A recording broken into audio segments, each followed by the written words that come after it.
जब कृष्ण ने अर्जुन से कहा, यह समय भी बीत जाएगा। श्री कृष्ण भारतीय संस्कृति के ऐसे आधार हैं जिन्होंने दो अतिवादी बिंदुओं को साथ में लाने, जीने और संभाव से स्वीकार करने का दृष्टिकोण प्रतिपादित किया है।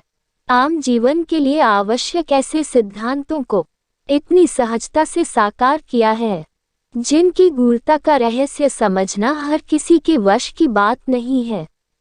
संभवतः यही कारण है कि श्री कृष्ण ने स्वयं व्यक्ति के रूप में अवतार लेकर आम आदमी के जीवन को जिया, ताकि जीवन के गूढ़ रहस्यों को सामान्य व्यक्ति भी सरलतम रूप में समझ सके।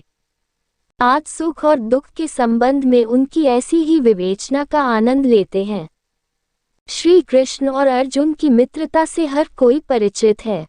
हालांकि यह मित्रता बराबरी की नहीं थी। अर्जुन सदैव ही श्री कृष्ण को अपना स्वामी, भगवान और पथ प्रदर्शक मानते थे और उनसे जीवन के हर अवसर पर मार्गदर्शन लेना नहीं भूलते थे। एक तरह से उन्होंने अपने जीवन की डोर श्री कृष्ण को सौंप दी थी।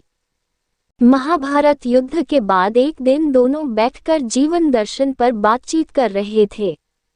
इसी समय अर्जुन ने कहा, हे वासुदेव, संसार में हर कोई सुख की कामना करता है और जीवन पर्यंत उसकी प्राप्ति के लिए प्रयास भी करता है। फिर क्यों दुख जीवन में प्रवेश करता है?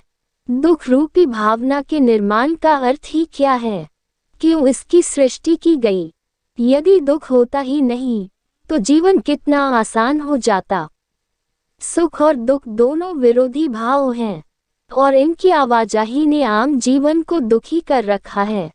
अर्जुन की बात सुनकर श्री कृष्ण ने कहा, हे पार्थ, सबसे पहली और आवश्यक बात यह जान लो कि सुख और दुख एक दूसरे के विरोधी नहीं बल्कि पूरक हैं। वास्तव में ये एक ही सिक्के के दो पहलू हैं।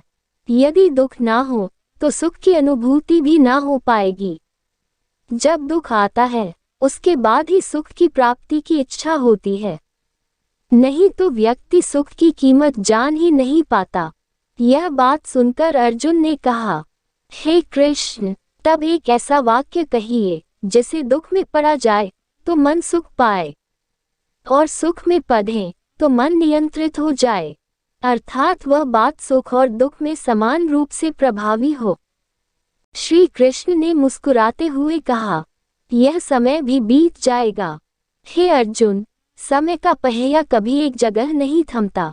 दुख आया तो एक दिन जाएगा ही और सुख आया तो वह भी एक दिन जाएगा ही, और यह भी तय है कि दोनों बारी बारी वापस लौट कर आएंगे ही, क्योंकि यही जीवन है। अर्जुन ने तुरंत ही श्री कृष्ण की चरण वंदना की और कहा, सत्य है प्रभु, अब कोई संशय नहीं।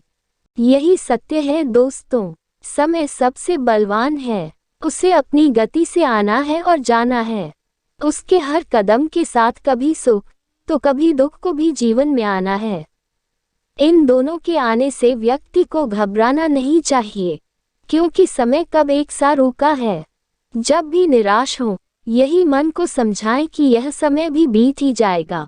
राधे राधे। अगर आप हमारे चैनल पर पहली बार आए हैं तो कृपया हमारे चैनल को सब्सक्राइब करें, सपोर्ट करें। धन्यवाद।